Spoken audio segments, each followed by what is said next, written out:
It's the first meeting this season for the Steelers and the Giants. Both bring winning runs into this fixture, and it might not be going too far to say the winner of this game could become provisional title favourites.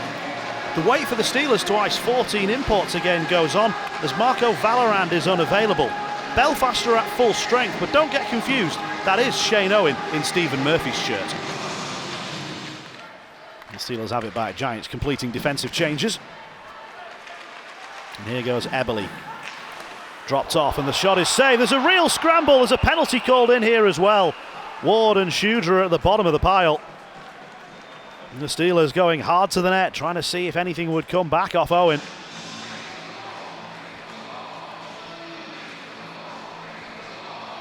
And it is Ward who was tangling with Schudler in front, who's going to be guilty. And heading to the box, the Steelers go on to the power play for the second time in the period.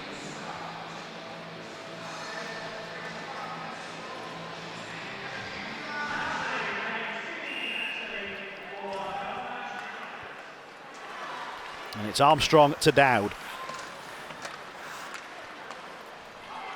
O'Connor settles it down to Tronsinski. Trying to get it across to Armstrong. It was partially broken up. Good reach from Reddix and he clears it away. Still a minute left for the Steelers. Long pass forward for Lemchigov. And he nearly left the puck behind, recovered in time. Tronsinski, lovely pass inside. Here's an opportunity for the Steelers, which they take. Sandstrom has squeezed one in, and the Steelers have the opener.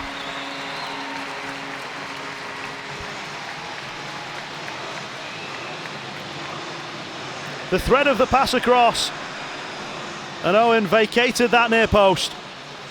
Power play goal for the Steelers, and the crowd on their feet for the first time tonight.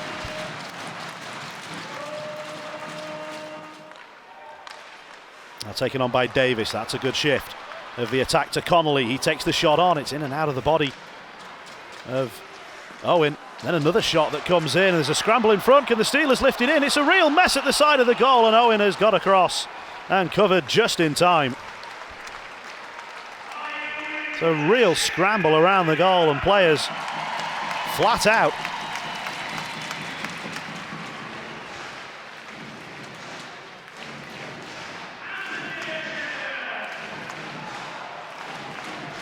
Connolly, he may have been taken out somewhat. He certainly hit the ice. And you feel he might have wanted to stay up and provide a redirect of some sort, but moves it on. Armstrong again, trying to shield the puck with his body. Needs a little bit of support. Dowd comes in to help, but it's the Giants who will skate away with this one. And the burst of speed down the ice from Ronker. Look at him really motor. Giants play the backdoor pass. Oh, and the save made by Duba. Shot came in. Oh, and it was clean off the post. It wasn't Duba getting back with the pad. Duba was not there in time, and he's grateful to the pipe for doing his job for him. And the Giants will have to build from deep.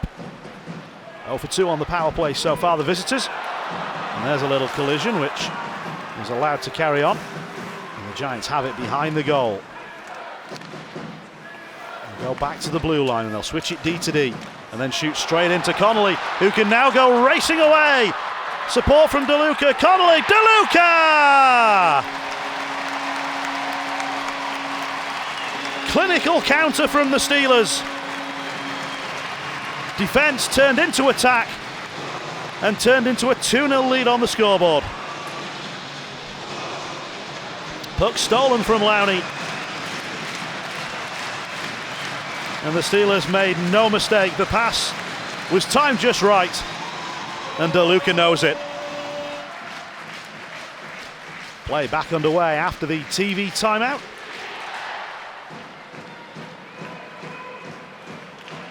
Lemchigov going in on the forecheck, and that's a little bit of a stick onto that, and the Russian has it. The two Giants players in a mess in the corner, and Lemchigov plays it across for Armstrong to score the easiest goal that you could possibly wish for. Netminder completely taken out by the pass, and the net was gaping. Armstrong from Lemchigov the 3-0 Steelers lead. Timeout Belfast. Well, they just had a TV timeout and that didn't work for them. Alan Keefe wants another 30 seconds to speak to his players. Aaron Fox doesn't need to say much right now. Tronsinski had it caught under his skates momentarily. Giants trying to pinch it. Connolly making life difficult.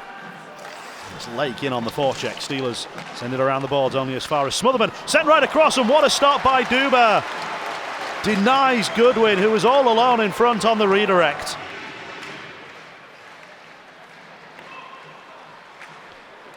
DeLuca trying to get past Swindlehurst, and he has. DeLuca tries to get it back. Oh, and the save made. Oh, it's nearly across the line. It must be DeLuca. It is. Davies couldn't manage it, but DeLuca could for his second of the game, and a 4-goal Steelers lead. Davies had a whack at it, got it through, and then it was blocked on the line. But the Giants couldn't survive. Puck was underneath Owen for a moment, and it was DeLuca who was able to react before the Giants defenseman and before the netminder. And the Steelers are in complete control right now.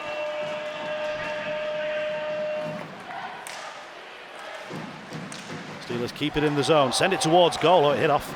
Combination of Owen and Armstrong. We got a penalty called behind the play. The Steelers are going to get a power play here. And the whistle now goes as the Giants get into possession just as Duba was making it back to the bench. And it's going to be Kieran Long heading to the box. Looks like a high sticking penalty, indeed it is. And it's a power play heading this way for the Sheffield Steelers.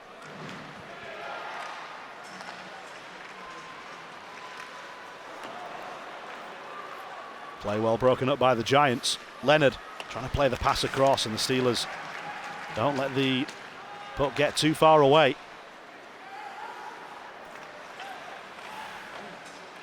Here's Lemchigov. Needs to wait for a little bit of support to arrive, but he's held up the puck really well, the Russian. Then sends it in on the backhand. Opportunity, must be, and it is. Armstrong, another power play goal.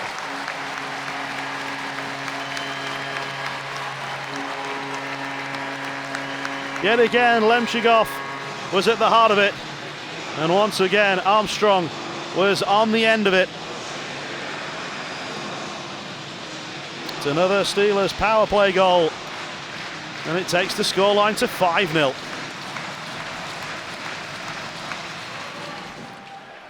Everly has now got a spare stick. And puck's with Lowney. Smotherman joins the play and takes over and shoots wide. Puck kept in on the far side. Lowney again into the corner. Smotherman. Lowney again, drags it across, and Duba reaches out and makes the save. Reddix was providing a screen, and Duba flung out the glove. Staring one side and reaching the other. Great concentration from Duba. It's a good screen from Reddix, in fairness. And the Steelers force this one away, and they're going to break with numbers. 4 up in the rush. Armstrong can't get it across, and the puck is chopped up and hit John Armstrong. Or was it a stick? He's certainly gesturing towards the official. Meanwhile, play continues. Again, Melland is there with the intercept. Slides it down the boards. The Giants are in the middle of a change. Had to be careful. Meanwhile, Eberle is having to do it all himself. Sends it towards goal. That took a bit of a weird little kick. It's frozen against the outside of the goal by Owen. And Armstrong is heading off for medical attention, and that's not the way his night wanted to end. Will probably be the end of John Armstrong for tonight, but he certainly had his say. 2 goals. Jonathan Phillips. 2.5 minutes left in the game. Oh, turnover, and the Giants are going to go racing back the other way. Here's an opportunity, and Duba has denied the Giants, but there is a penalty shot coming in. 2:22 in the game. The Steelers turnover, the Giants break, and it will be a penalty shot. Brocklehurst with the stick across the gloves on Goodwin. So here comes David Goodwin against Thomas Duba. And it's off the post. And Thomas Duba will feel that he deserves that. The Giants will feel that the world is against them tonight. Don't think there was any touch from Duba. The Giants, well, it's not the first time they've hit the iron tonight. Ward. Shudra putting the pressure on. Inside the final minute. Oh, we've got ourselves a penalty behind the play, and the Giants are going to try and drop the gloves here, are they? Not sure the Steelers are interested in that at this time. Well, that's not the sort of hit the Steelers were wanting to be on the end of with 39 seconds left in a 5-0 game. Farnham on Jonathan Phillips, and that is not a pleasant one.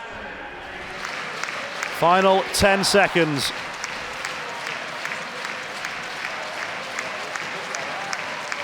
A statement of intent from the Sheffield Steelers.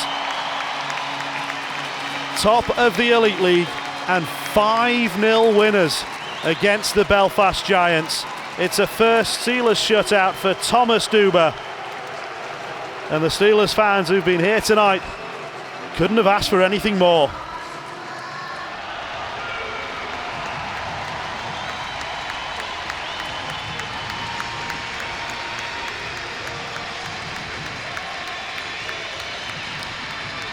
The Steelers' man of the match is Thomas Duba, his first Steelers shutout. And he will get to do the Eddie. They needed Duba to come up big on several occasions, and he did just that.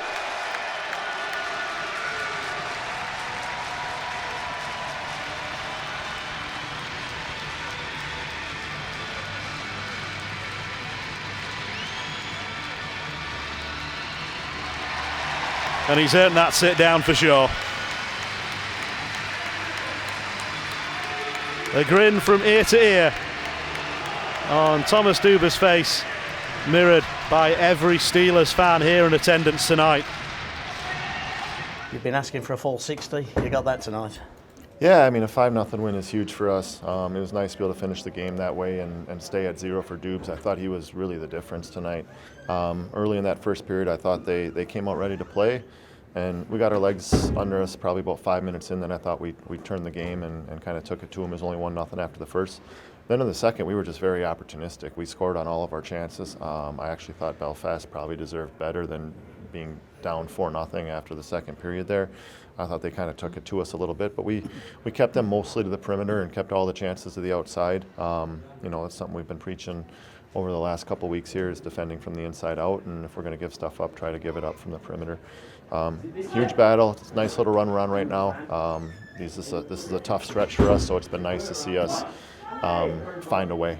Yeah, big moments at 1-0, they hit the post, Duba makes a big save, we make it 2-0. Exactly. Opportunities that haven't been going our way in the past, and we perhaps got a bit of puck luck then tonight. Yeah, I felt there was certain games this year where that's what happened to us, that we ended up losing, where we would dominate play for extended periods of time, not get anything, and then they'd come down and score right away. So it was nice for us tonight to be up 4-0, like I said, and then not have to expand a ton of energy in that third so that we can be ready for Saturday. Dubes will get all the credit, but I thought we played really well in front of him. We battled, didn't we? Yeah, we won those. Tonight. Yeah, absolutely. And it's a good hockey team. They're a big, heavy hockey team. They don't stop coming at you. They play aggressive, and I thought we answered the bell really well tonight.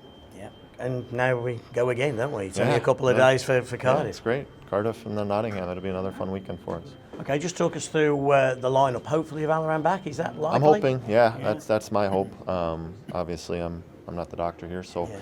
We'll assess him again tomorrow and Friday and hopefully get him back in our lineup. I know we've got a couple nicks tonight as well. Army took a puck in the mouth there, lost some teeth, and Dowdy got a little dinged up. He didn't play the last 10 minutes either. So hopefully we'll be as close to full as we can be. I'm not going to get my hopes up because we haven't had that opportunity much this year. I just heard you on BBC Radio Sheffield with Pete Spencer, and you mentioned the Aaron Johnson situation. If you could just clarify that again for the listeners here. He had the operation today. Yeah, he had operation today. Still later this afternoon he had it, so I'll hear back from Johnny today or tomorrow morning to see how it went. 8 weeks, I would say, is minimum timetable for him, and pretty frustrating for a guy like that who worked so hard to come back and be so good after he did come back to be right back at square one. Feel bad for him. When you play Saturday, Sunday, Wednesday, Saturday, Sunday, what's the schedule like now? It's obviously a different type of practice for the week. Do you have Thursday off? Do you come in Thursday? No, we're coming in tomorrow. There's some ice issues on Friday, actually, so we'll come in tomorrow and get a flush skate, and then Friday have him in for a little bike or something, and then we'll pre-game skate Saturday. Adam, a disappointing night for your side tonight after such a good weekend just gone. Just walk us through that game from your point of view. Oh, I thought we started the game very well. We had our chances there to kind of get a lead. We didn't take them. And then, you give a team like Sheffield 2 power plays almost in a row. It was separated by 3-4 minutes or whatever it was. And then we go down a goal, and we're still in the game there. We had some more chances to get back into it. And again, we couldn't find the back of the net. And that's credit to Sheffield and credit to Duba as well. He played very well tonight. So, at the same time, we're disappointed, but you have to give full marks to Sheffield. I thought they played a great game, and they were very clinical in their finishing. From the stands there early on, it looked a very cagey affair. Was that what was to be expected coming into tonight's game? We knew it was going to be a tight game, and we knew we had to be at our absolute best defensively to fend off and frustrate this group of offensive weapons that you guys have here. So I thought we did all right there to start, and then we made a few defensive mistakes, let the guys in orange behind us, and it ends up in the back of our net, and then we're chasing the game, and that's never easy to do against a team like this. So we have to go back to the drawing board here tomorrow and Friday and get ready for a tough weekend in Scotland.